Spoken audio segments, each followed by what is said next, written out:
Hi అండి. Hello! Welcome to Adish life style. ముందుగా నా ఛానల్ మీకు నచ్చినట్టయితే సబ్స్క్రైబ్ చేసుకొని, లైక్ చేసి, షేర్ చేయండి. అలాగే నేను పెట్టే ప్రతి వీడియో కూడా మీకు నోటిఫికేషన్ వస్తుంది. ఈరోజు నా స్టైల్‌లో క్యారెట్ హల్వా ఎలా చేసుకోవాలో చూపిస్తాను. ఎప్పుడైనా స్వీట్ తినాలనిపిస్తే అప్పటికప్పుడు చేసుకునే మంచి ఈజీ రెసిపీ అయితే ఇదేనండి. అయితే దీనికోసం నేను హాఫ్ కేజీ క్యారెట్ తీసుకున్నాను. దీన్ని సన్నగా తరిగి పెట్టేసుకున్నాను. నాకు ఈ కప్పుతో 2 కప్పులు అయితే అయింది క్యారెట్ తురుము. ఇప్పుడు స్టవ్ మీద ఒక ప్యాన్ పెట్టేసుకొని 2 లేదా 3 టేబుల్ స్పూన్లు నెయ్యి వేసుకుంటున్నాను. ఈ నెయ్యిలో నేను ఒక జీడిపప్పులు అయితే వేయించుకుంటున్నాను. ఓన్లీ జీడిపప్పులే వేయించుకుంటున్నాను. చూసారా, నెయ్యి కాస్త కరిగిపోగానే ఇప్పుడు దీంట్లోనే జీడిపప్పులు వేసుకుంటాను.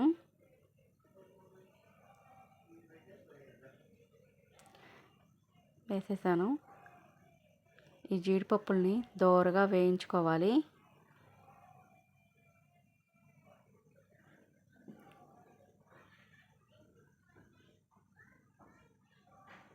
ఇలా పొయ్యి సిమ్లో పెట్టేసుకొని దోరగా వేయించేసుకోవాలి. మరి ఎర్రగా వేయక అవసరం లేదు.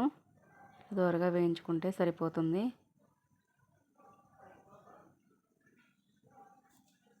ఇప్పుడు వీటిని పక్కన పెట్టేసుకొని ఇప్పుడు ఇదే నెయ్యిలో మనం సన్నగా తరిగి పెట్టుకున్న క్యారెట్ తురుము ఉంది కదా, ఆ తురుముని వేసుకుంటున్నాను.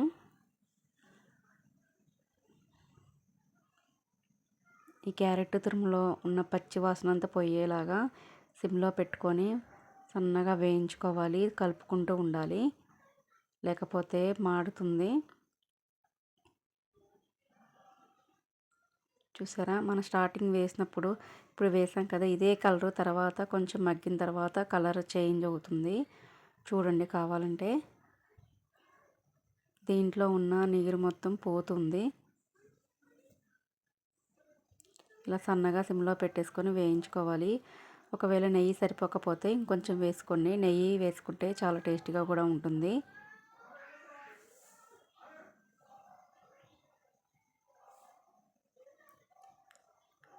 చూసారా, ఇలా వేయించుకోవాలి.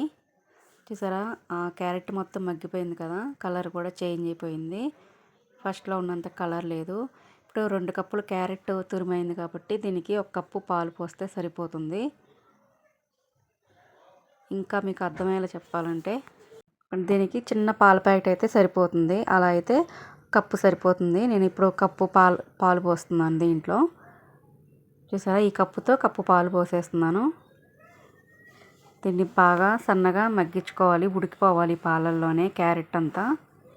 చూసారా, ఒకవేళ మీకు ఇంకా ఈజీగా కావాలంటే 1 కేజీ క్యారెట్స్ తీసుకున్నప్పుడు దాన్ని ఇలా తురమడానికి కష్టంగా ఉంటే కొంచెం పెద్ద ముక్కలుగా కోసేసి చిన్న చిన్న ముక్కలుగా అవి కొంచెం 1-2 సార్లు మిక్సీ పట్టేసి సన్నగా తురుములాగా అవుతుంది, బాగా మెత్తగా పట్టకుండా.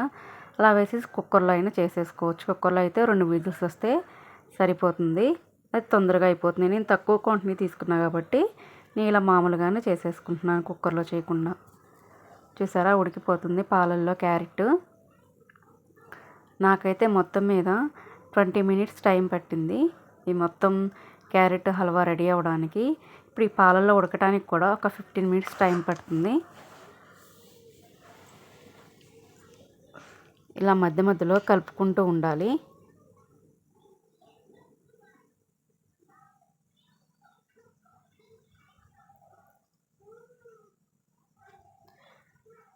ఇలా కలిపేసుకొని మళ్ళీ ఒకసారి మూత పెట్టేసుకుందాము. మళ్ళీ ఒక 5 మినిట్స్ తర్వాత చూద్దాము. మీడియం ఫ్లేమ్లో పెట్టేశాను. ఇప్పుడు కొంచెం చాలా వరకు పాలు మొత్తం ఇంకిపోయాయి కదా, ఇలా కొద్దిగా ఉన్నప్పుడే మనం షుగర్ వేసుకుంటే సరిపోతుంది. 2 కప్పులకి 1 కప్పు షుగర్ వేసుకుంటే సరిపోతుంది. ఒకవేళ స్వీట్ బాగా తినేవాళ్ళు ఉంటే మీ టేస్ట్కి తగ్గట్టు వేసుకోవచ్చు.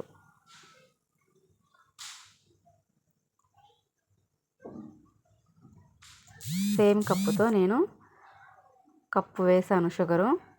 నాకైతే కరెక్ట్గా సరిపోయింది ఇది స్వీటు. ఇంతకన్నా ఎక్కువ తినలేము మేమైతే. నార్మల్గానే స్వీట్ తింటాము, ఎక్కువ స్వీట్ అయితే తినలేను. ఎక్కువగా కావాలనుకున్న వాళ్ళు కొంచెం ఎక్కువ వేసుకోవచ్చు, పర్లేదు. దీన్ని మళ్ళీ ఒక 2 నిమిషాలు మూత పెట్టేసుకొని మగ్గనివ్వాలి.